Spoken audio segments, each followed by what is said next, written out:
ഒരുപാട് പേര് എന്നോട് വന്ന് ചോദിക്കുന്നുണ്ട്, കാക്കോ നിങ്ങൾ പ്രണയത്തിലെ കഥയിൽ എന്താ ഉണ്ടായത്, അല്ലെങ്കിൽ എന്താണ് പ്രശ്നം ഉണ്ടായത്, ആ പ്രശ്നം ഒന്ന് പറഞ്ഞു തരുമെന്ന് വെച്ചിട്ട് ഒരുപാട് പേര് പേഴ്സണലായിട്ട് മെസ്സേജ് അയച്ചിട്ടും അതേപോലെ കമൻറ്റിലും വിളിച്ചിട്ടും ഒരുപാട് പേര് ചോദിക്കാറുണ്ട്. പക്ഷെ ഒരിക്കൽ പോലും ഒരാളോട് പോലും എൻ്റെ പ്രണയത്തിൻ്റെ അവസ്ഥ ഞാൻ പേഴ്സണലായിട്ട് പറഞ്ഞിട്ടില്ല. അതിനുള്ള കാരണം എന്താണെന്നറിയോ? ഞാൻ എൻ്റെ ലൈഫിൽ ഒരിക്കലും ഓർക്കാൻ ഇഷ്ടപ്പെടാത്ത, അല്ലെങ്കിൽ ഒരിക്കൽ പോലും ആ ഒരു അവസ്ഥയിലോട്ട് പോകാൻ ആഗ്രഹിക്കാത്തത് കൊണ്ട് മാത്രമാണ് ഞാൻ അതിനെപ്പറ്റി ആരോടും പേഴ്സണലായിട്ട് പറഞ്ഞു തരാത്തത്. പിന്നെ ഒരു പ്രണയത്തിൻ്റെ അവസാനം എന്താണെന്ന് അറിയണ്ടേ, അല്ലെങ്കിൽ ചതിക്കപ്പെട്ട് കഴിഞ്ഞാൽ ആ വ്യക്തിക്ക് ഉണ്ടാകുന്ന നഷ്ടങ്ങൾ എന്തൊക്കെയാണെന്ന് അറിയണ്ടേ. പണ്ട് നിങ്ങളൊരു കഥ കേട്ടിട്ടില്ലേ, ലൈല മജ്നുവിൻ്റെ പ്രണയത്തിൻ്റെ കഥ. ലൈലയെ സ്നേഹിച്ച് അവസാനം അവനൊരു ഭ്രാന്തനായി പോയിട്ട് മജ്നൂൻ എന്ന പേര് വിളിച്ചിരുന്ന അതുപോലെയാണ് ഓരോ മനുഷ്യൻ്റെ അവസ്ഥ. കാരണം സത്യസന്ധമായിട്ടൊരു മനുഷ്യൻ ഒരു പെണ്ണിനെ പ്രണയിച്ച് കഴിഞ്ഞതിന് ശേഷം അവസാനം ആ പെണ്ണ് നമ്മളെ ചതിക്കുമ്പോൾ, അല്ലെങ്കിൽ ആ പെണ്ണ് നമ്മളെ വേണ്ട പറഞ്ഞിട്ട് പോകുമ്പോൾ നമ്മുടേതായല്ലാത്ത കാരണം കൊണ്ടായിരിക്കാം ചിലപ്പോൾ പോകുന്നത്. പക്ഷെ ആ സമയത്ത് നമ്മളെ കൊണ്ട് താങ്ങാൻ പറ്റിയെന്ന് വരില്ല. കാരണം അവർ മാത്രമാണ് നമ്മുടെ ലോകം എന്ന് വിചാരിച്ചുകൊണ്ട് നമ്മൾ ദിവസങ്ങളും മാസങ്ങളും വർഷങ്ങളും എന്തിനു പറയുന്നു, ഒരു നിമിഷം പോലും അവർക്ക് വേണ്ടി നമ്മൾ മാറ്റി വെക്കുന്നുണ്ടല്ലോ. ആ മാറ്റി വെക്കുന്നതിൽ പിന്നെ അവർ നഷ്ടപ്പെട്ടു പോകുമ്പോൾ ശരിക്കും നമ്മളൊരു ഭ്രാന്തനായിപ്പോവും. അതേപോലെ ഞാനും ആയിട്ടുണ്ട് ഭ്രാന്തനായിട്ട്. എത്രത്തോളം എന്നല്ലേ, ഞാനൊരു ചെറിയൊരു വീഡിയോ അങ്ങനെ കാണിച്ചത്, ജസ്റ്റ് ഒന്ന് കണ്ടു നോക്കട്ടോ. കണ്ടില്ലേ, ഇത്രത്തോളം ഞാനൊരു ഭ്രാന്തനായിപ്പോയി. കാരണം എന്താ പറയുക, അവളെന്നെ ഇട്ടിട്ട് പോയതിനല്ല, അല്ലെങ്കിൽ എന്നെ ചതിച്ചിട്ട് പോയതിനുമല്ല. ഒരുപാട് സ്നേഹിച്ചിട്ട് അവസാനം നമ്മളെ പറ്റിച്ചിട്ട് നമ്മൾ വെറും കോമാളിയാക്കിയിട്ട് മുന്നോട്ട് പോയപ്പോൾ നമ്മുടെ സങ്കടങ്ങളും കാര്യങ്ങളും ആരോട് പറയാനൊരു വ്യക്തി ഇല്ലാണ്ടായിപ്പോയി ലൈഫിൽ. അതാണ് എനിക്കുണ്ടായ നഷ്ടം.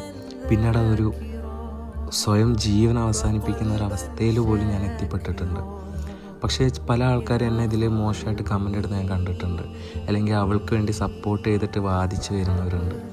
ഞാൻ വാദിക്കണ്ടെന്ന് പറയുന്നില്ല, അവളെ സപ്പോർട്ട് ചെയ്യണ്ടെന്നും പറയുന്നില്ല. പക്ഷേ ഈ അവളെ ഞാൻ നിരന്തരമായിട്ട് ഇങ്ങനെ ദ്രോഹിച്ചുകൊണ്ടിരിക്കാനുള്ള കാരണം എന്താണെന്നറിയോ? മരണത്തിൻ്റെ മുന്നിലോട്ട് പോയിട്ട് പോലും അവളെന്നെ ഇപ്പോഴും ദ്രോഹിക്കാതെ വിടുന്നില്ല. പരസ്പരം ബന്ധമില്ലാത്ത കാര്യങ്ങൾ വിളിച്ചു പറയുന്നൊക്കെ നിങ്ങളും കണ്ടിട്ടുണ്ടാവും, കമൻറ്റിലായിട്ടും അല്ലെങ്കിൽ സംതിങ് ഏതിലാണെങ്കിൽ പോലും നിങ്ങളത് കണ്ടിട്ടുണ്ടാവും. അപ്പോൾ നിങ്ങൾക്ക് തന്നെ ഊഹിക്കുക അവൾക്ക് വട്ടാണ് എന്നുള്ളത്. അപ്പോൾ ഞാൻ അവളെ ദ്രോഹിക്കാൻ ഏറ്റവും കൂടുതൽ ലോകത്ത് അർഹത ഉള്ള എനിക്ക് മാത്രമാണ്. കാരണം എന്നെ ഉണ്ടല്ലോ വെറും ഒരു പൂജ്യത്തിൽ നിന്ന് ആ ഒരു പൂജ്യത്തിലോട്ട് കൊണ്ടുപോയിട്ട് നശിപ്പിച്ചൊരു വ്യക്തിയാണ് അവൾ. എന്നിട്ട് അവളുടെ ആക്രോശം തീർന്നിട്ടുണ്ടോ? ഇല്ല, എന്നെ നിരന്തരമായിട്ട് ഇപ്പോഴും ദ്രോഹിക്കുന്നുണ്ട്. നിങ്ങൾ കാണുന്നുണ്ടാവും പല രീതിയിലും പല കാര്യങ്ങളും അതൊക്കെ ആയിട്ട്. അപ്പോൾ അതുകൊണ്ട് മാത്രമാണ് ഞാൻ ഇതുപോലെയുള്ള വീഡിയോസുകളും കാര്യങ്ങളൊക്കെ ചെയ്യുന്നത്. അല്ലെങ്കിൽ എനിക്ക് എവിടെയെങ്കിലും പേരുണ്ടാക്കാനോ അല്ലെങ്കിൽ ഒരു വരുമാനം കിട്ടാൻ വേണ്ടിയിട്ടോ അതിനൊന്നുമല്ല. എനിക്ക് എൻ്റെ കാര്യങ്ങൾ തുറന്നു പറയാനൊരു പ്ലാറ്റ്ഫോം, അത്രയേ ഉള്ളൂ. എൻ്റെ ജീവിതത്തിൽ നടന്നു പോയ കാര്യങ്ങളും ഇനി നടക്കാനിരിക്കുന്ന കാര്യങ്ങളും തുറന്നു പറയാൻ എനിക്കൊരു പ്ലാറ്റ്ഫോം മാത്രമാണ് ഇതൊക്കെ.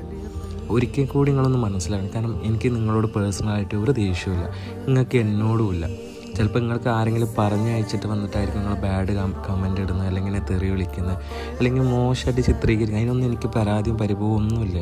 കാരണം ഒരിക്കൽ ഞാൻ മനസ്സറിഞ്ഞ് സ്നേഹിച്ചവർ പോലെ എന്നെ പിന്നെ കുറ്റപ്പെടുത്തിയിട്ടുണ്ട്, ഒരുപാട് കുത്തുവാക്കുകൾ പറഞ്ഞിട്ടുണ്ട്. അവിടുന്ന് ഞാൻ തകർന്നവിടുന്ന് പിന്നെ പിച്ച വെച്ച് കയറി വരുന്നു. അവർക്കിപ്പോൾ ഏറ്റവും പറ്റാത്തൊരു കാര്യം എന്താ വെച്ചാൽ എൻ്റെ ഈ മുഖത്തെ ചിരി എങ്ങനെയെങ്കിലും അവർക്ക് മായ്ച്ച് കളയണം. അതിന് വേണ്ടിയിട്ട് മാത്രമാണ്.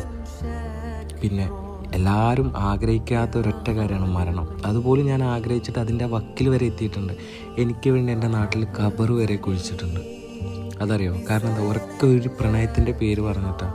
അല്ലെങ്കിൽ അവൾ പോയതിൻ്റെ നഷ്ടം കൊണ്ടല്ല. കാരണം അവൾ പിന്നെയും എന്നെ ദ്രോഹിച്ച് ഒരു മനുഷ്യനെ എത്രത്തോളം ദ്രോഹിക്കാൻ പറ്റുമോ അത്രത്തോളം ആ വ്യക്തി നമ്മളെ ദ്രോഹിച്ചിട്ടുണ്ട്. അതുകൊണ്ട് മാത്രമാണ് അവൾക്കൊരു തിരിച്ചടി എന്നുള്ള രീതിയിൽ ഞാൻ ഇതൊക്കെ ചെയ്യുന്നത്. നിങ്ങൾക്ക് വേണമെങ്കിൽ അവളെ സപ്പോർട്ട് ചെയ്യുക, അവളെ കാര്യങ്ങൾ അവളെ കൂടെ നിൽക്കുക. കാരണം അവളൊരു പെണ്ണായതിൻ്റെ പേരിൽ അവളുടെ കണ്ണീര് കാണാൻ ലോകമെല്ലാം നിൽക്കുള്ളൂ. പക്ഷെ ഒരു ആൺകുട്ടി കരഞ്ഞാൽ അതിൻ്റെ, അല്ലെങ്കിൽ ഒരു ആൺകുട്ടീൻ്റെ ഭാഗത്ത് നിൽക്കാൻ ഒരു ലോകത്ത് ഒരു മനുഷ്യൻ പോലും നിൽക്കില്ല. പക്ഷെ അത് ഞാൻ മാറ്റിയെടുത്തിട്ട് എൻ്റെ കാര്യങ്ങൾ ഞാൻ എൻ്റേതായ രീതിയിൽ ഞാൻ പറയുക തന്നെ ചെയ്യും. അതിന് വേണ്ടിയിട്ടാണ് ഈ യൂട്യൂബ്, മനസ്സിലായോ? പിന്നെ അവളുടെ കാര്യങ്ങൾ അന്വേഷിക്കാനോ കാര്യങ്ങൾക്ക് അതിന് യാതൊരു താല്പര്യവുമില്ല. കാരണം അതിൻ്റെ പിന്നാലെ പോകാനും യാതൊരു ഇഷ്ടവുമില്ല. ഇനി കമൻ്റ് ഇടുന്ന സമയത്ത് നിങ്ങളൊന്ന് ശ്രദ്ധിക്കേണ്ട കാര്യം എന്താ വെച്ച് കഴിഞ്ഞാൽ, എന്നെ കുറ്റപ്പെടുത്തുമ്പോൾ അല്ലെങ്കിൽ തെറി വിളിക്കുമ്പോൾ അല്ലെങ്കിൽ വേറെ എന്തെങ്കിലും പറയുമ്പോൾ ഞാൻ മുന്നേ നടന്നു പോയ അല്ലെങ്കിൽ ഞാൻ കഴിഞ്ഞു പോയതിൻ്റെ ഒരു കാലം ഉണ്ടായിരുന്നു. ആ കാലത്ത് ഞാൻ എന്തിൽ നിന്നാണ് രക്ഷപ്പെട്ട് പുറത്തോട്ട് വന്നതും കൂടി നിങ്ങൾ മനസ്സിലാക്കണം.